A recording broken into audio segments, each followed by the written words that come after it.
respecto a la comunión grande y bendita que hemos recibido todos los hijos de Dios. La comunión con Dios es una certeza para el cristiano, no una esperanza. Es algo real.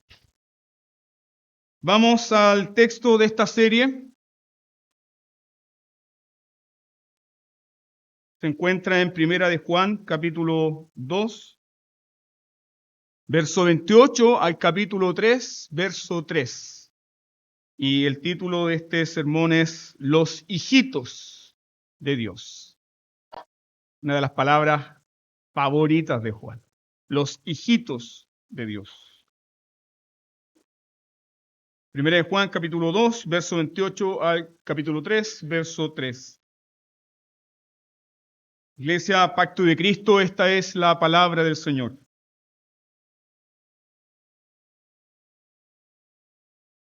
Y ahora, hijitos, permaneced en Él, para que cuando se manifieste tengamos confianza, para que en su venida no nos alejemos de Él avergonzados. Si sabéis que Él es justo, sabed también que todo el que hace justicia es nacido de Él.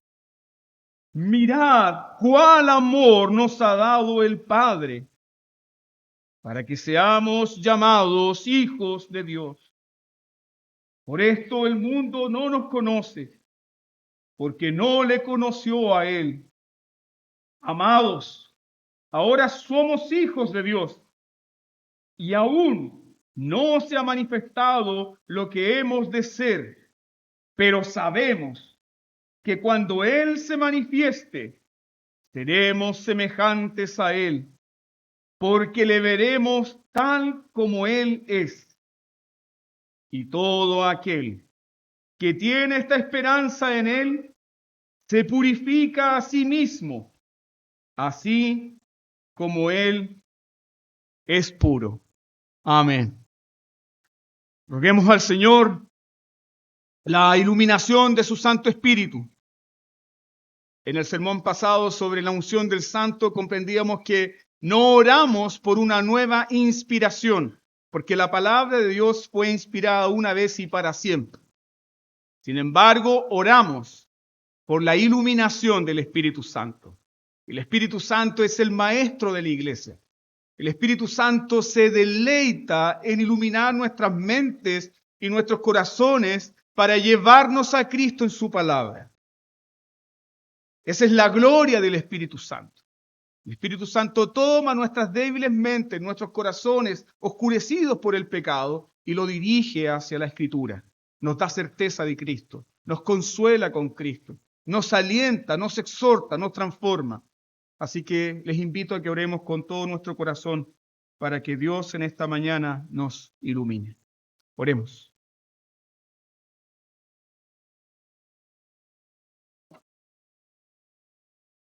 Pedimos, Padre Santo, ser iluminados,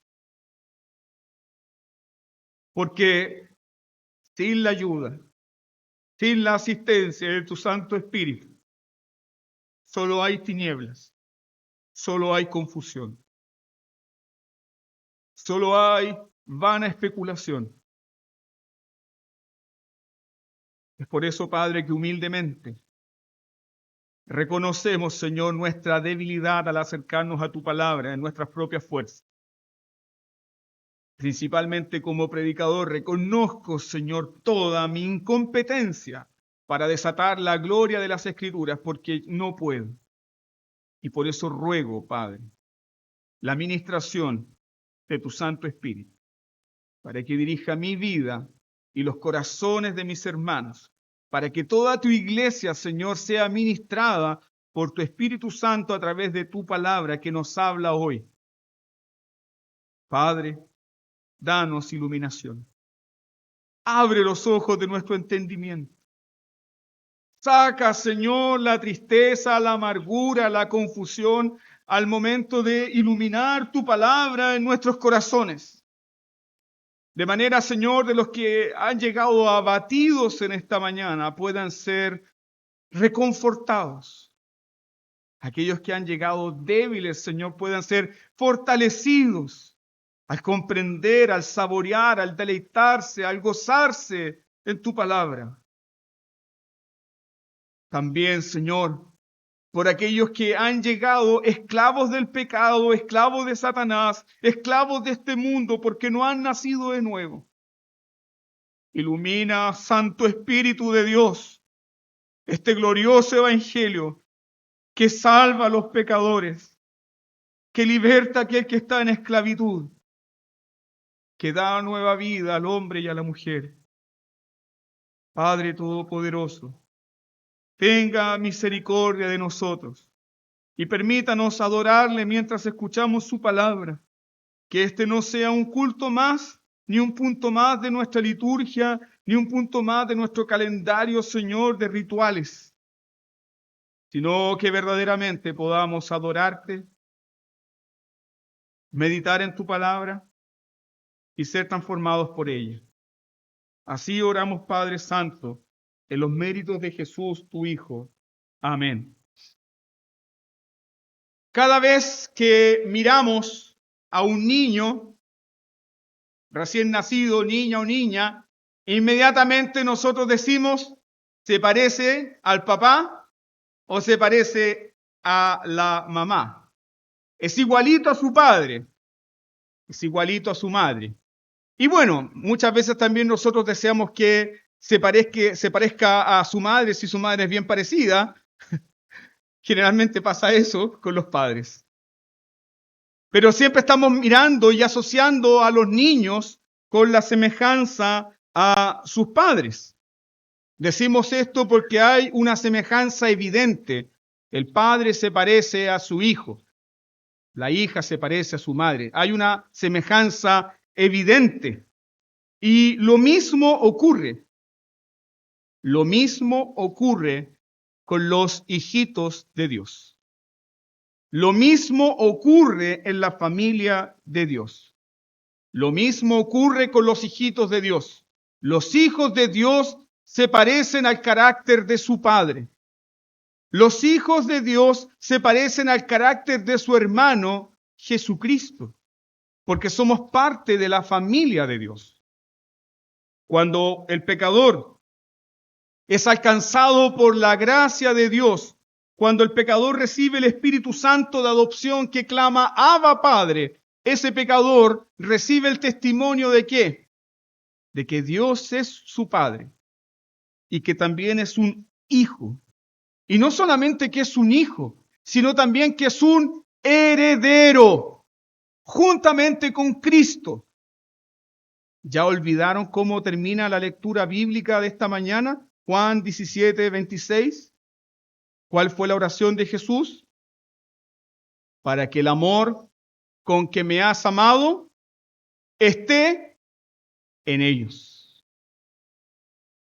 ¿Cómo te ama Dios? Según Juan 17, 26. ¿Cómo te ama Dios? Para que el amor con que me has amado esté también en ellos. ¿Cómo te ama Dios? Te ama como un hijo. Te ama como un hijo, porque eres su hijo. Por adopción. No eres un hijo natural, pero eres un hijo adoptado. Y como hijo adoptado tienes todos los derechos y la herencia y la gloria, la cual también pertenece a Jesús. Pero hay algo mucho más también glorioso en esto. No simplemente que hemos sido adoptados, como enseña Romanos capítulo 8, versículo 15 al 17, sino que también vea su Biblia, 2 Corintios capítulo 3, versículo 18. No solamente el Espíritu Santo nos da testimonio de que somos hijos de Dios, sino que también el Espíritu Santo nos transforma, según 2 Corintios 3:18. El Espíritu Santo nos transforma. ¿A qué nos transforma? Nos transforma de gloria en gloria a la misma imagen como por el Espíritu del Señor. Es decir, Somos hijos adoptados por el Espíritu ha venido a nuestros corazones, clamamos Abba Padre, pero también estamos siendo transformados de gloria en gloria a la misma imagen. Entonces, mis queridos, déjenme dar la siguiente proposición. En este mundo existen solamente dos clases de personas. ¿Cuáles son? Los hijos de Dios y los hijos de ira. Los hijos de Dios y los hijos del diablo. Los hijos de Dios y los hijos de ira. Los hijos adoptados de Dios, transformados por el Espíritu Santo, y los hijos que permanecen en la simiente de la serpiente, los hijos de ira. Pero no hay otra clase más de personas, solamente hijos de Dios y los hijos de ira. Usted puede ver eso en Efesios capítulo 2, que por naturaleza nosotros somos hijos de ira. Y eso echa abajo inmediatamente la mentira de este falso evangelio universal, que se nos dice que todos los hombres somos hermanos. No.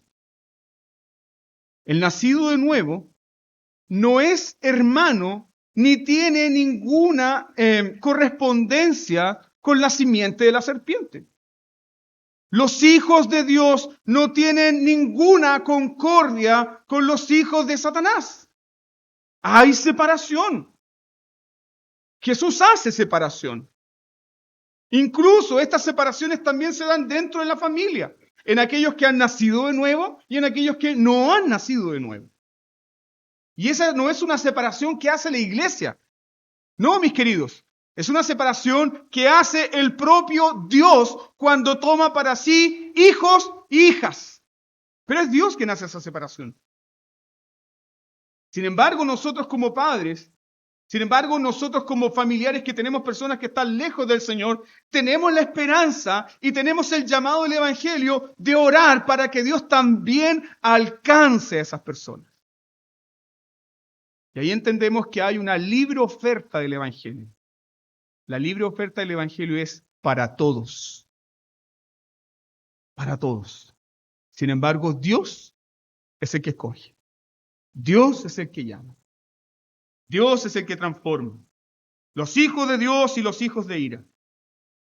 Thomas Cole, un pastor puritano, dice lo siguiente: Dios nos separa de la familia a la que pertenecemos naturalmente en Adán, como hijos de ira y del diablo, y nos injerta en su propia familia para hacernos miembros de la familia del pacto. La adopción traslada de un estado miserable a un estado feliz. La adopción nos traslada de un estado miserable a un estado feliz. Podríamos seguir meditando en esto, que la adopción nos traslada de ser una miseria esclavizada de Satanás a ser hijos amados de Dios. ¿Qué gloria es esta de la adopción? ¿Qué gloria es esta de que Dios diga, yo soy tu Padre? ¿Qué gloria es esta? Juan, en esta sección, nos da evidencias y rasgos distintivos. Y nos enseña también Juan en esta nueva sección qué significa ser un hijito de Dios. ¿Qué significa pertenecer a la familia de Dios? Es por eso que desde el verso 29 en adelante, 28 en adelante, Juan da rasgos distintivos. Así como yo puedo mirar al hijo de Cristian y puedo decir, wow, León se parece a Mar y se parece también a Cristian, pero más se parece a Mar. Y así como usted puede ver a mi hijo y dice, sí, el pastor no tiene cómo negar a Agustín. En la familia de Dios también hay rasgos distintivos. Y esos son los rasgos distintivos que Juan está comenzando a desarrollar desde el versículo 28 en adelante. Pero déjeme llamar su atención sobre esto. Son rasgos distintivos, no son requisitos. ¿Nota la diferencia? Son rasgos distintivos de los que pertenecen a la familia de Dios, pero no son requisitos. Porque si Dios nos dijese en su palabra, estos son los requisitos para que tú seas parte de mi familia, adiós, no hay esperanza para nosotros, porque no podemos cumplir de ninguna manera. Si Dios nos dijese, esto es la lista de requisitos para que tú seas llamado un hijo mío, no tienes ninguna esperanza. No hay ninguna esperanza. Pero Dios es aquel que salva a los pecadores y les transforma en sus hijos. Y cuando el pecador es salvado, transformado en un hijo de Dios, hay rasgos distintivos. Primer rasgo distintivo lo puede ver en el versículo 28. ¿Cuál sería ese rasgo evidente ahí? Verso 28. El primer rasgo distintivo de los hijitos de Dios es que los hijitos de Dios permanecen en Él. Verso 28. Los hijitos de Dios permanecen en Él. Los hijitos de Dios permanecen en comunión con Dios. ¿Y por qué los hijitos de Dios permanecen en comunión con Dios? Lo vimos en el sermón pasado. Por la unción del Santo. Por la unción del Santo. Porque los hijitos de Dios tienen el Espíritu de Dios. Y como tienen el Espíritu de Dios, tienen comunión con Dios. Los hijitos de Dios permanecen en Dios. El Espíritu Santo que habita en ellos les da verdadera comunión ¿con quién? Con el Padre y con el Hijo. Eso es propio de los hijitos de Dios. Tienen comunión con el Padre y con el Hijo por el Espíritu Santo. Y eso marca la diferencia inmediatamente con el falso creyente, marca la diferencia con los apóstatas y marca la diferencia con los falsos maestros. ¿Por qué? Porque el falso creyente, el falso maestro y el apóstata no permanece en Dios. No permanecen en Dios. El falso creyente no permanece en Dios. El falso maestro no permanece en Dios. Los apóstatas no permanecen en Dios. Y eso demuestra evidentemente que no son hijos de Dios. Déjeme ilustrar de la siguiente manera esto. El falso creyente, el apóstata, no pierde la gracia ni tampoco la fe, sino que demuestran que nunca recibieron la gracia y que nunca recibieron verdadera fe. Porque si has recibido la gracia y la fe, vas a permanecer. Aunque seas el creyente más débil, aunque seas el creyente más torpe, aunque seas el creyente que no entiende todas las cosas, pero si has recibido la gracia de Dios y la fe, vas a permanecer. Mis ovejas oyen mi voz y me siguen. Qué maravilloso que seamos comparados con ovejas, no con leones, no con lobos, no con otro animal astuto. Somos comparados con ovejas, los animales más débiles, los animales más indefensos. Y sin embargo el Señor dice, mis ovejas oyen mi voz y me siguen. Yo les doy vida y no perecerán jamás. Entonces el falso creyente y el apóstata no pierden la gracia ni la fe. Evidencian que nunca la tuvieron. El hijito de Dios permanece en comunión con Dios. Vaya por un momento a 1 Corintios, capítulo 15. 1 Corintios, capítulo 15.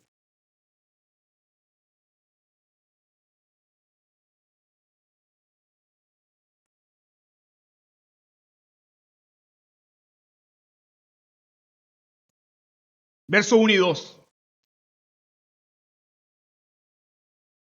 Además, les declaro, hermanos, el Evangelio, que les he predicado, el cual también recibisteis, en el cual también perseveráis, por el cual asimismo retenéis la palabra que os he predicado, si sois salvos. Si no, creísteis en vano. ¿Qué nos dice Pablo? En concordancia con lo que nos dice Juan, el hijito de Dios permanece en Dios. El hijito de Dios permanece en las palabras de Dios.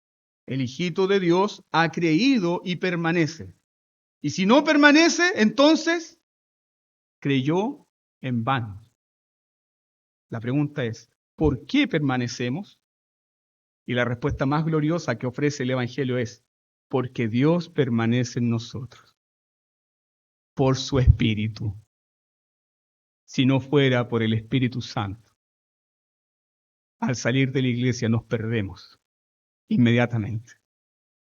Permanecemos en Dios, permanecemos en sus palabras, porque Dios ha puesto su morada en nosotros. Ese es el primer rasgo distintivo de los hijitos de Dios. Tienen comunión con Dios. Pero no así el falso creyente. No así el falso maestro. No así los apóstatas. Porque el falso creyente, los falsos maestros y los apóstatas gustaron un poco del evangelio y un poco del mundo. Los falsos creyentes y los falsos maestros gustaron un poquito de la iglesia y un poquito de la algarroba de los cerdos. Los falsos maestros y falsos creyentes gustaron un poco de la copa de los demonios y un poco de la comunión con los santos. Note esto. El falso maestro, el falso creyente, siempre estuvieron gustando, probando un poquito de iglesia, un poquito de la comunión de los santos, un poquito de oración, siempre gustando, pero nunca ¿qué? Nunca comiendo. Nunca comiendo, nunca alimentándose de Cristo y de su palabra. Siempre degustando, un poquito acá y un poquito allá. Mas los hijitos de Dios permanecen en Dios, porque Dios permanece en él y ellos se alimentan de la palabra de Dios. Mire por favor, lo que está diciendo Juan está en perfecta correspondencia con lo que dice nuestro Señor Jesucristo en Juan capítulo 6.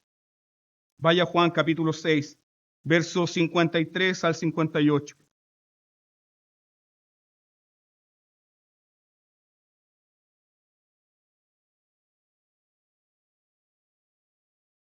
El hijito de Dios es alguien quien come, quien se alimenta, no que gusta, no que prueba. No es un catador de bendiciones espirituales, es alguien que se alimenta. Juan capítulo 6, versículos 53 al 58. Dice así Jesús. Jesús les dijo, de cierto les digo, si no comen la carne del Hijo del Hombre y beben su sangre, no tenéis vida en vosotros.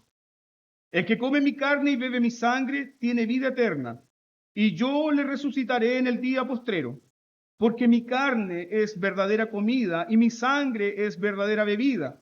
Y el que come mi carne y bebe mi sangre, ¿qué sucede? En mí permanece y yo en él. Alabado sea Dios.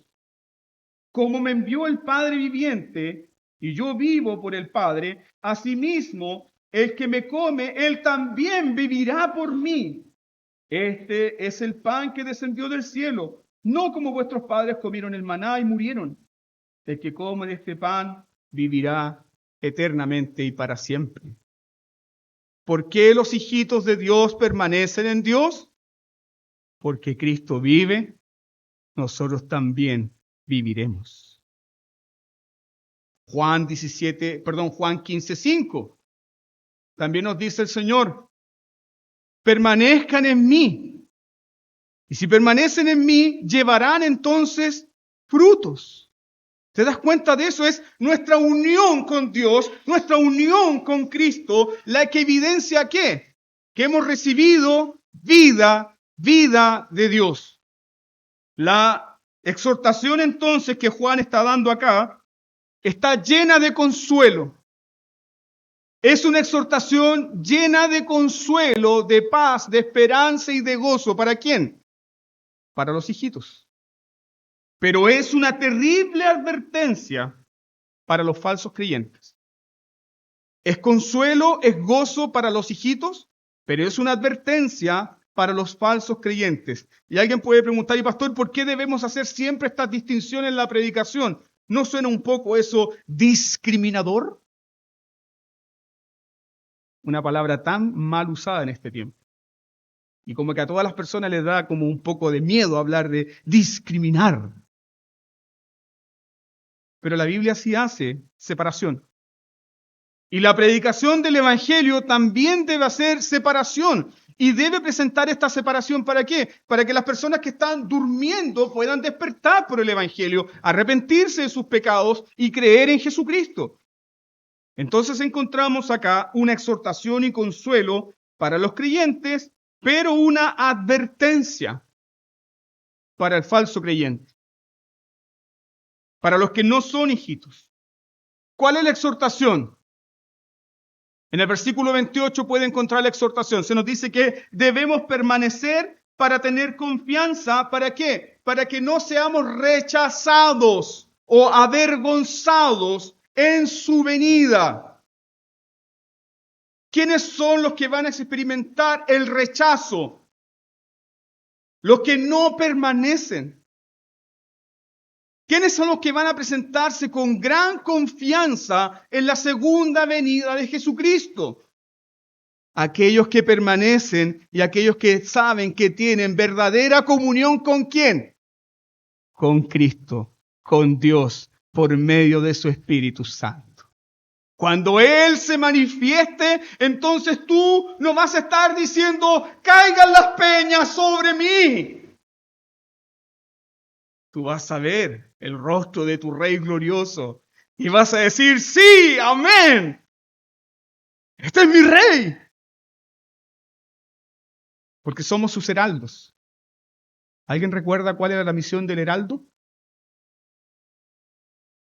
El heraldo, que era una especie de vasallo del rey, anunciaba cuando el rey se acercaba. Y corría el heraldo por las aldeas y gritaba, ¡viene el rey! ¡Abran las puertas! ¡Salgan a recibirle! Sus abanderados corran y muestren sus estandartes porque viene el rey. Juan nos dice que los hijitos que permanecen en Dios tendrán una verdadera confianza para cuando Jesús se manifieste en su segunda venida. ¿Qué es este permanecer en Dios? ¿Qué es este permanecer en Él? Es algo que el regenerado no sabe. Perdón, es algo que el no regenerado no sabe. Gracias por estar atentos. Es algo que el no regenerado no sabe. El no regenerado, aquel que no ha nacido de nuevo, no sabe lo que es permanecer en Dios, no lo conoce. Básicamente porque la persona que no ha nacido de nuevo ignora lo que es la comunión con Dios, no tiene comunión con Dios, no se deleita en Dios. Aquel que no ha nacido de nuevo no sabe lo que es entrar con confianza al trono de la gracia para implorar gracia y misericordia. No sabe de aquello. Pero aquel que ha nacido de nuevo sabe que puede golpear, sabe que puede llamar y sabe que se le abrirá. Porque el trono ya no es un trono de juicio, sino que es un trono de gracia y misericordia para él. Tiene confianza para presentarse delante de Dios. Tiene confianza en cada minuto del día, por muy malo que haya comenzado ese día, sabe que puede doblar las rodillas y puede decir, Padre. Y puede escuchar la respuesta de su Padre. Hay confianza, hay una relación íntima, hay una relación verdadera. Sin embargo, la manifestación de Jesús, ahí me gustaría que volviera nuevamente al versículo 28. Porque Juan dice dos cosas muy importantes en solamente ese versículo. Dice lo siguiente: para que cuando se manifieste, que otro sinónimo sería cuando Él se revele, cuando Él se muestre, cuando Jesús se muestre, cuando Él se revele en toda su gloria, en todo su esplendor. Pero también Juan añade, versículo 28, tengamos confianza para que en su venida. Está hablando de la manifestación de Jesús, pero también está hablando de la parusía, de la venida de Cristo, su venida en gloria y majestad. ¿Y para qué Jesús viene de nuevo? Para juzgar al mundo, para que los muertos resuciten, para traer el juicio final, para recompensar a los santos. Entonces Jesús se mostrará, se revelará, pero también Jesús viene en esta venida escatológica, donde todo verdadero creyente será verdaderamente revelado y donde el falso creyente quedará en evidencia. ¿Cómo quedará en evidencia? ¿Qué nos dice Juan? Ellos serán avergonzados. Ellos serán avergonzados. ¿Por qué serán avergonzados? Aquí está la gran diferencia. El hijito de Dios que permanece en Dios tiene el Espíritu Santo de Dios. Y el Espíritu Santo de Dios, ¿qué es lo que clama? Sí, ven Señor Jesús, ven pronto. Mientras que ese clamor no está en aquel que no ha nacido de nuevo. Que no ha nacido de nuevo, ¿dónde tiene sus esperanzas? En este mundo. Sus afectos están en este mundo, sus deseos, su plenitud de vida. Y ahí vemos entonces lo terrible de esta advertencia. Porque para muchos la segunda venida del juicio, la segunda venida de Cristo que traerá juicio, será una sentencia final. Y muchos escucharán estas horribles palabras. Apártense de mí, nunca les conocí. Apártense de mí, nunca les conocí. Apártense de mí, nunca tuvimos comunión. Apártense de mí, nunca estuvimos juntos. Nunca caminamos juntos. Y esta es una terrible advertencia, principalmente para los predicadores. Muchos predicadores que son famosos y que son conocidos, en el día del juicio final tendrán que escuchar las horribles palabras: yo no te conozco. No sé en quién eres. Quizás eres conocido en las redes sociales, quizás eres conocido en todos los canales de YouTube, quizás eres conocido en todas las librerías del mundo, pero yo no te conozco. Apártate de mí, hacedor de maldad. Y aquellos que hacían milagros escucharán la misma sentencia. Yo nunca te conocí, no sé quién tú eres. Mientras que el hijito de Dios permanece en Dios porque tiene comunión con Dios. Un punto aplicativo inmediatamente acá. ¿Cómo está tu vida de oración? ¿Cómo está tu vida de comunión con Dios? ¿Cómo está tu culto privado? ¿Tu culto privado te trae al culto público? ¿El culto público te devuelve al culto privado? ¿Cómo está tu culto privado de comunión con Dios? Hermanos, tomemos seriamente esta advertencia, porque quienes solo tenían una relación nominal con Dios serán profundamente avergonzados cuando Cristo vuelva. Podemos tener una relación nominal con la iglesia presbiteriana, podemos tener una relación nominal con la iglesia pentecostal, podemos tener una relación nominal con la iglesia bautista y decir, sí, soy un cristiano, pero en la segunda venida, si no tenemos una relación con Dios, si no hemos permanecido en esa relación, seremos profundamente avergonzados, rechazados. Mucha gente tendrá que experimentar la vergüenza más grande de su vida ahí. Muchas personas se darán cuenta de que perdieron su tiempo. Muchas personas se darán cuenta y se avergonzarán de vivir vidas desordenadas. Muchas personas se darán cuenta de que perdieron el tiempo en vanidades ilusorias. Muchas personas se darán cuenta de cuánto desearon los placeres de este mundo. Muchas personas serán profundamente avergonzadas ¿de qué? De su infidelidad a sus cónyuges. Serán avergonzados por su indiferencia a sus hijos. Serán avergonzados por haber buscado los placeres de este mundo que las cosas santas de Dios. Serán avergonzados. Todos ellos, todos, experimentarán una vergüenza terrible. Y como enseña Apocalipsis capítulo 6, verso 15 al 17, ¿qué dirán? Clamarán a las piedras. Cúbrannos. Escóndanos. Ocúltennos del rostro majestuoso del Rey de la Gloria. Porque no podrán soportar su venida.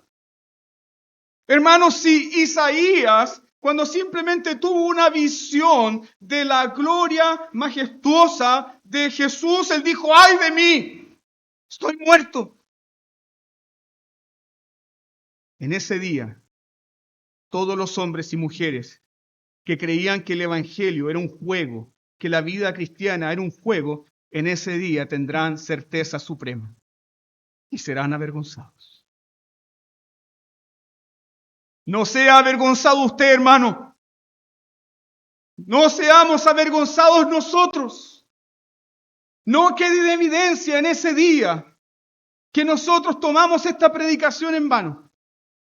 Porque sí, daremos cuenta delante del Señor de todo lo que hemos recibido, incluso de esta predicación.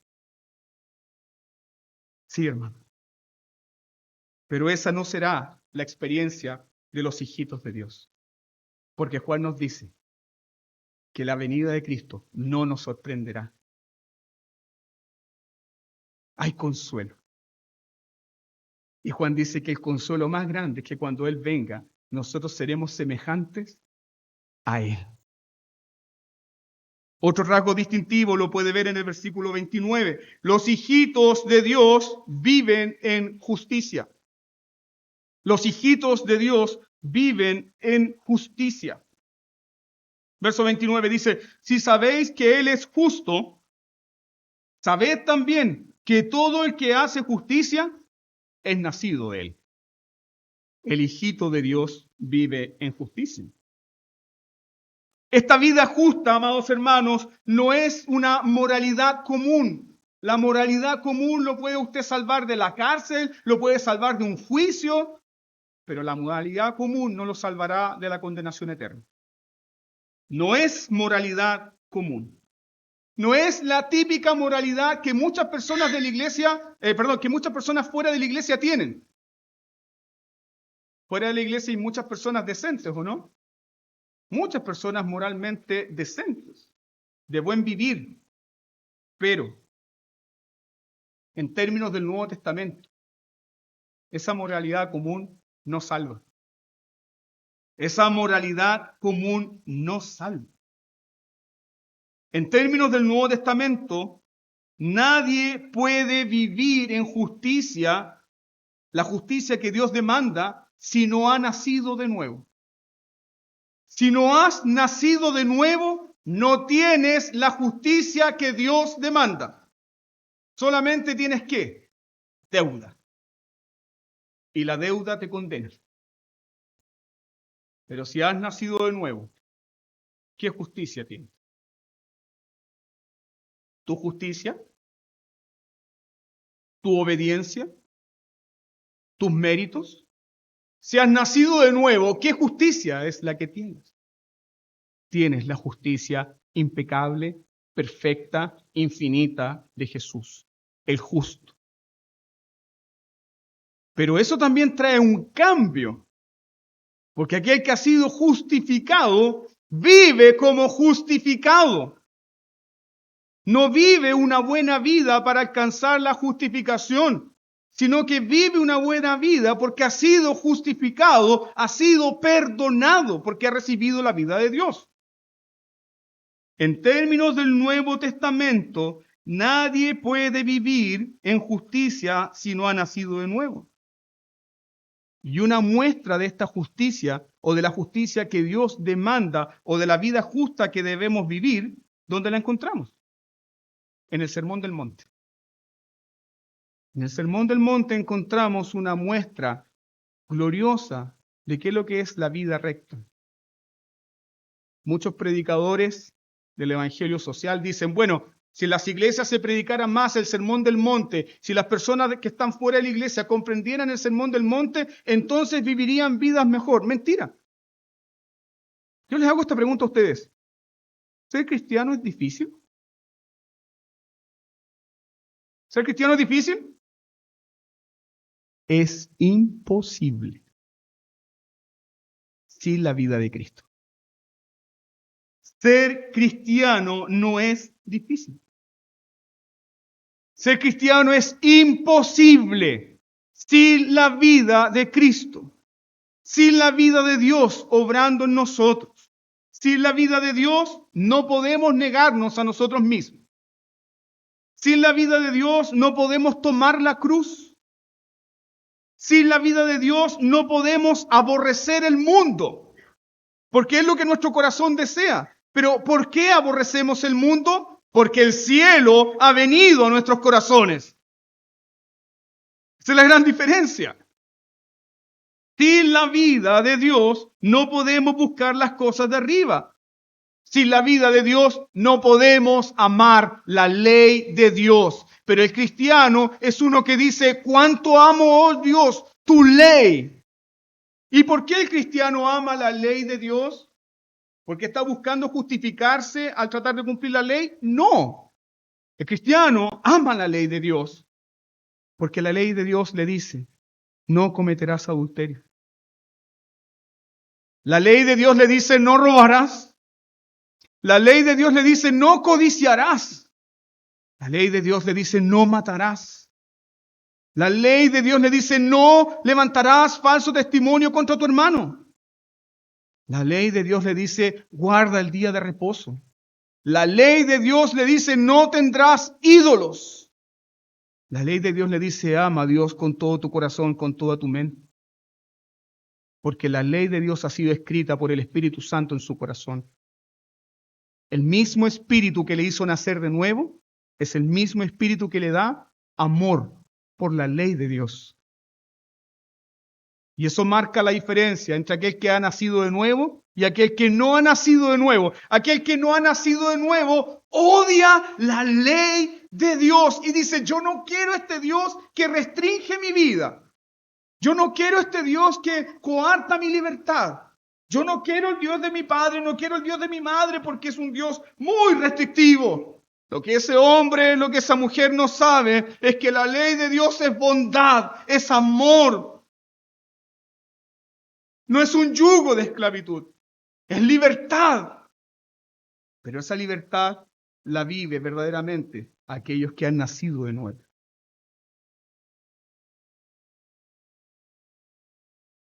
Juan nos dice que el que ha nacido de Dios, ¿cómo vive?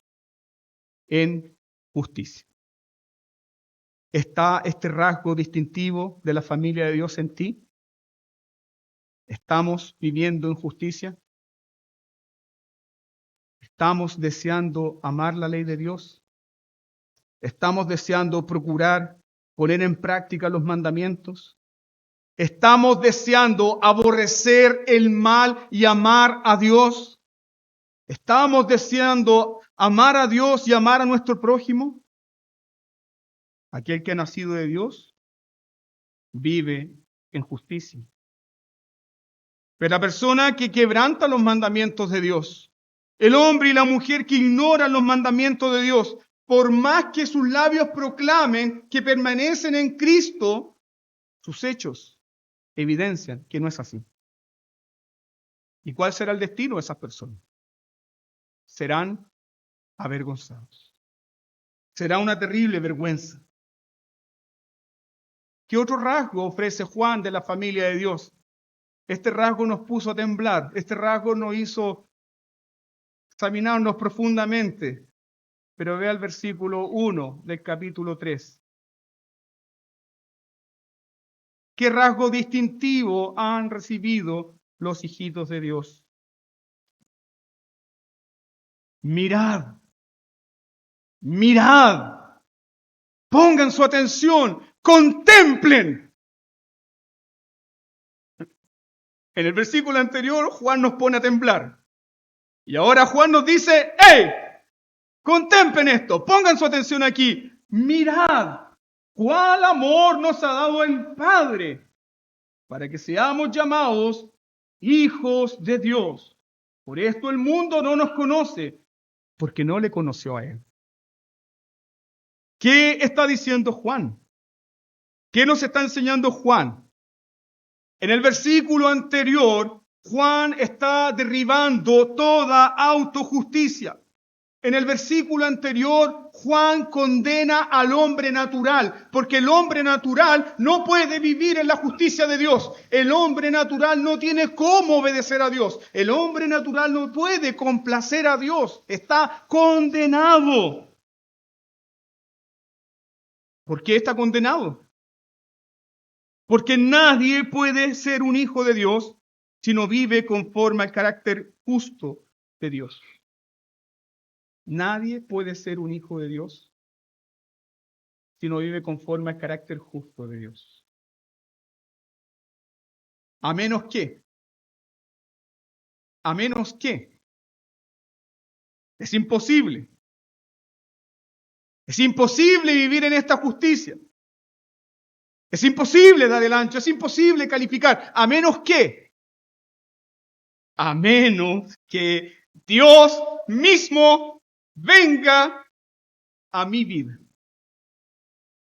Miren cuál amor les ha dado el Padre, que el Padre mismo, el amor del Padre, ha venido a sus vidas. Eso está diciendo. No puedo cumplir. Es imposible a no ser que Dios mismo venga a mi vida. ¿Qué nos dice Juan? Mirad, ¿cuál ejemplo nos ha dado el Padre? No. Pone tu atención, amado hermano, en esto. Pone tu atención en lo que el Espíritu Santo te dice en esta mañana. Mirad cuál amor te ha dado el Padre.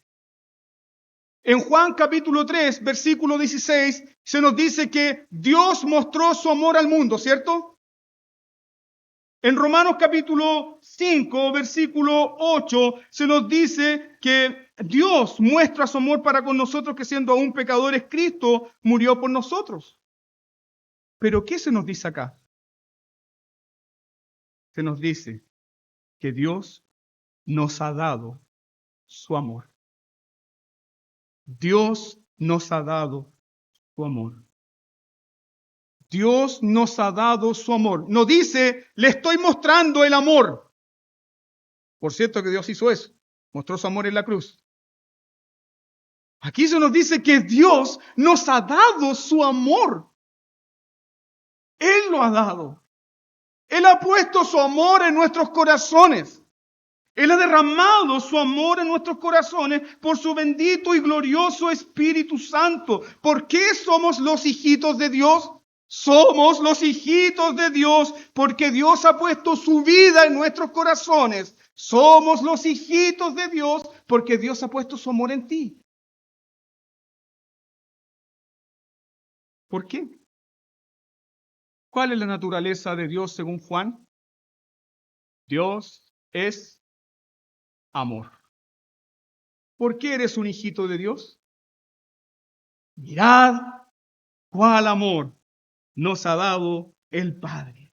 Entonces, ¿El cristiano es alguien que está luchando para recibir el amor de Dios? ¿El cristiano es alguien que se esfuerza para que Dios le ame un poquito más? No, el cristiano es alguien que ha recibido algo. El cristiano es alguien que tiene algo. El cristiano es alguien que se goza en recibir algo que no merecía. Ha recibido el amor de Dios.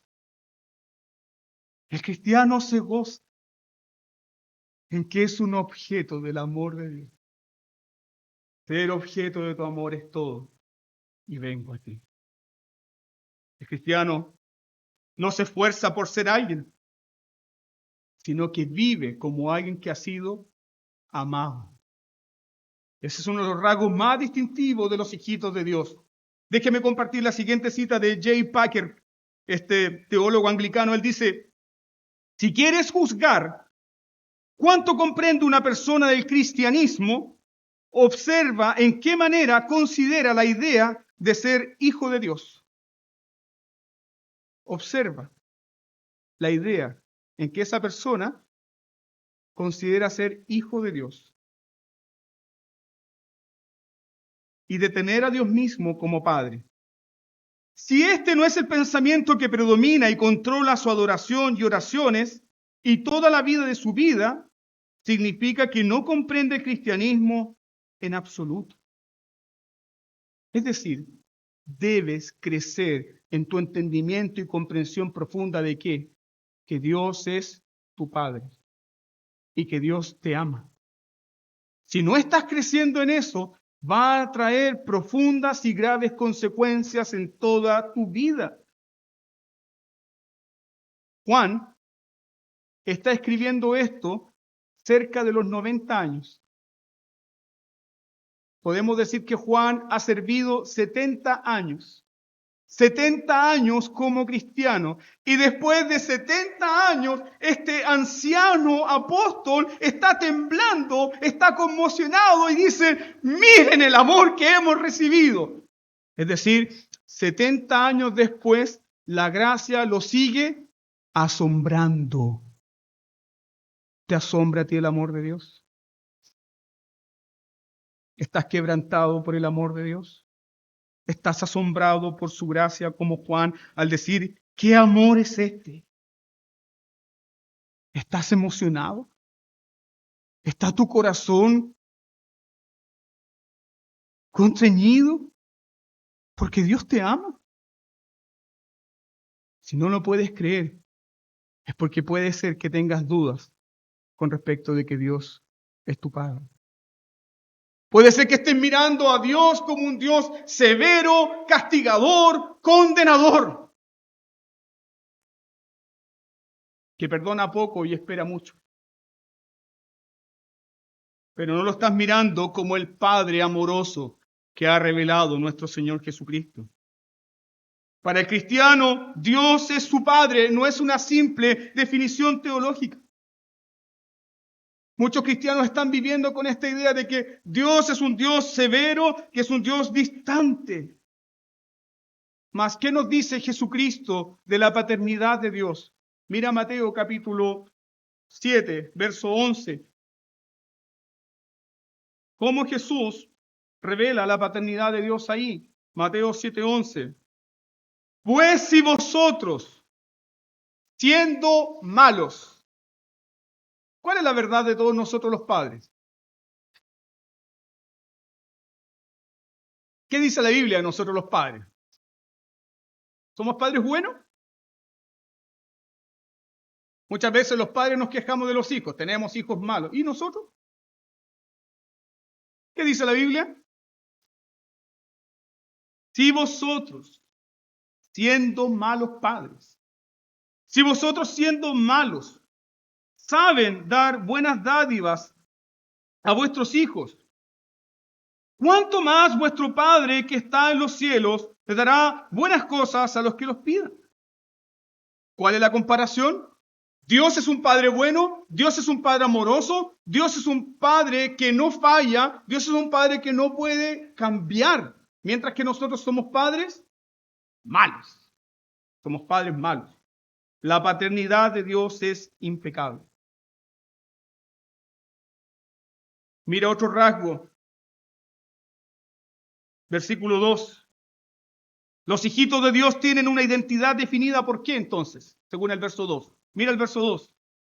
Primera de Juan, capítulo 3, verso 2. Amados, ahora somos hijos de Dios y aún no se ha manifestado lo que debemos ser, pero sabemos que cuando Él se manifieste, seremos semejantes a Él porque lo veremos tal como Él es. Los hijitos de Dios tienen una identidad definida por el amor de Dios.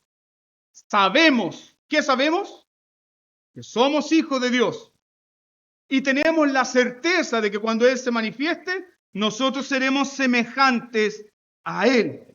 Sabemos que ahora somos los hijos de Dios. ¿Cómo somos los hijos de Dios? Por la sustitución. Somos los hijos de Dios porque Jesucristo tomó nuestro lugar. Somos los hijos de Dios porque el Hijo amado tomó el lugar de los hijos de ira. Derramó su sangre, cumplió el pacto y resucitó para que tú y yo gozáramos ahora de esta relación eterna. Somos los hijos de Dios. Los hijos de Dios o los hijitos de Dios caminan con una esperanza en la visión beatífica. ¿Cuál es esta visión beatífica? Veremos a Cristo cara a cara. Le veremos tal como Él es. El cristiano es hijo de Dios que sabe que cuando Él venga será semejante a Él. ¿Cuál es tu esperanza?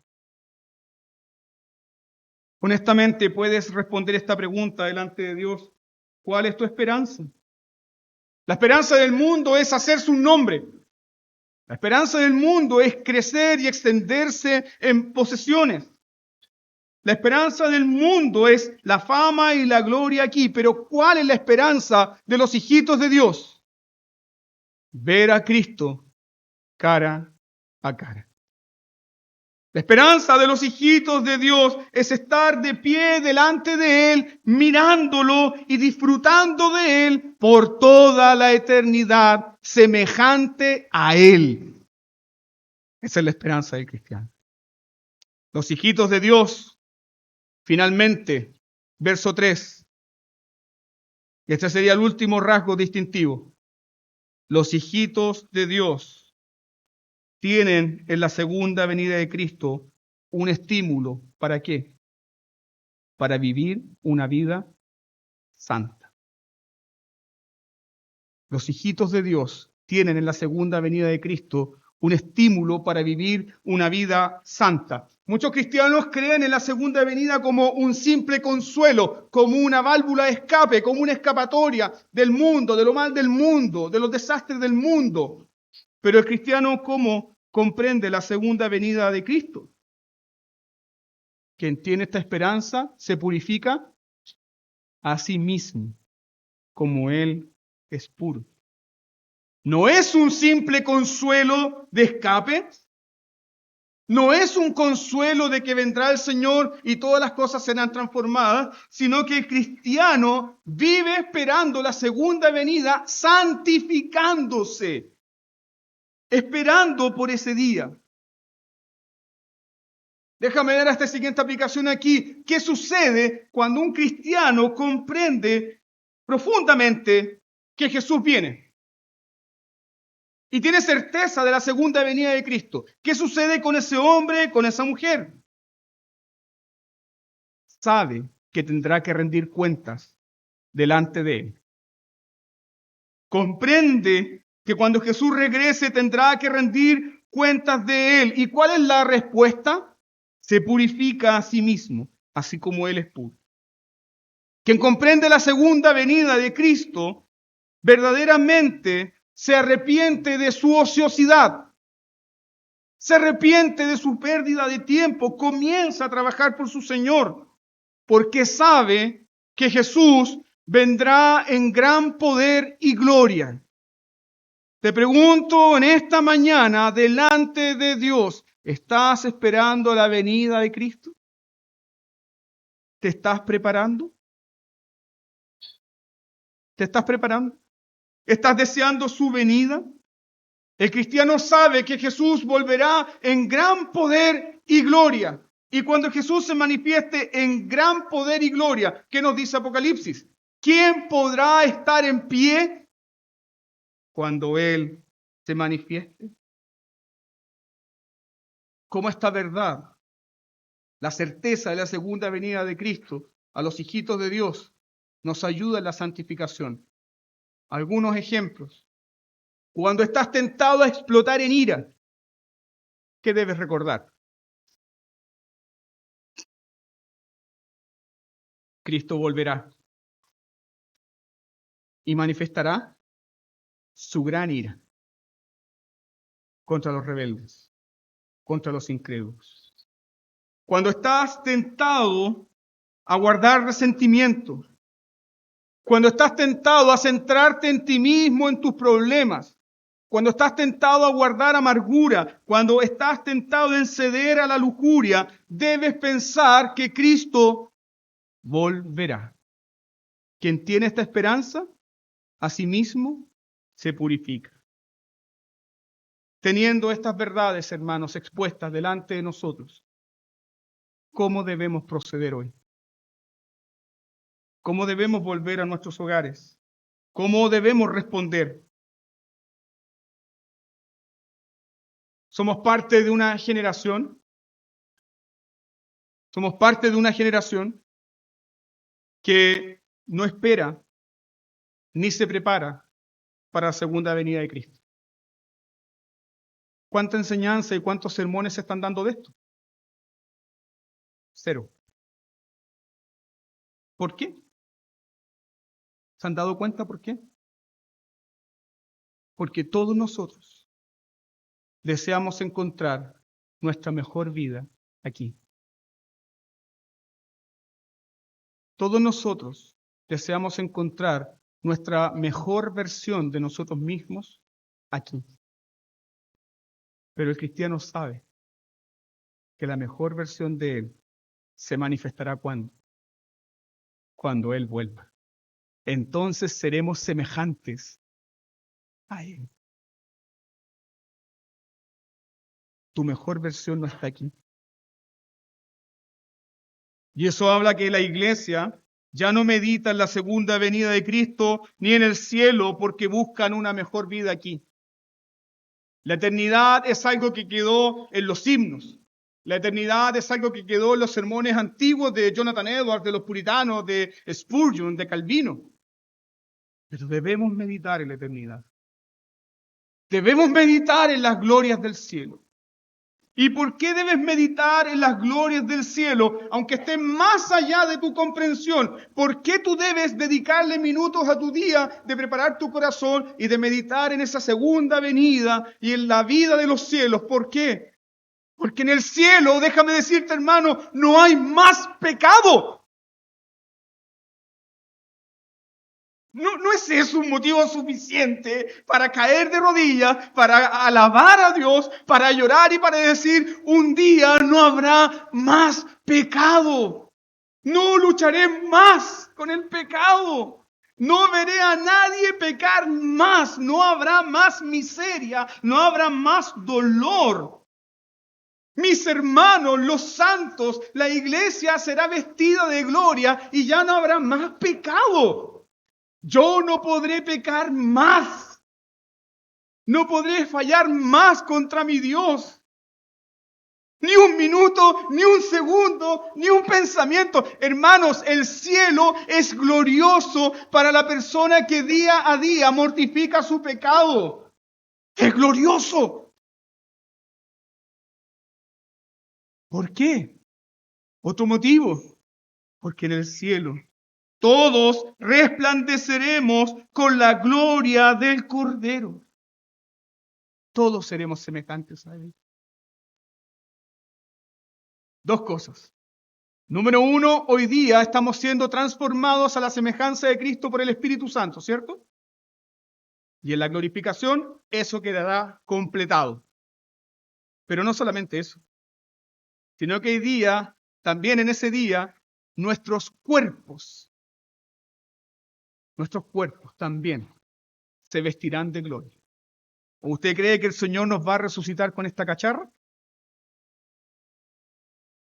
¿O usted cree que vamos a resucitar con problemas de artrosis? ¿Vamos a resucitar con problemas musculares? Glorificados, con cuerpos incorruptibles de gloria. ¿Estamos siendo transformados? Seremos semejantes a Él. Quien tiene esta esperanza se purifica a sí mismo. Piensa en el cielo. Piensa en el cielo en esta mañana. Por un minuto, por el amor de Dios, piensa por un minuto, por el amor de Dios, qué es lo que será estar ahí. Sin pecado, sin tropiezo, sin dudas, sin aflicción, solo la gloria eterna. Y deja que el pensamiento de la gloria de los cielos hoy llene tu corazón, para que puedas decir junto con todos los hijitos de Dios, sí, ven Señor Jesús, ven pronto. Amén. Digámosle en oración, ven Señor Jesús, ven pronto. Inclinemos nuestros rostros y oremos al Señor.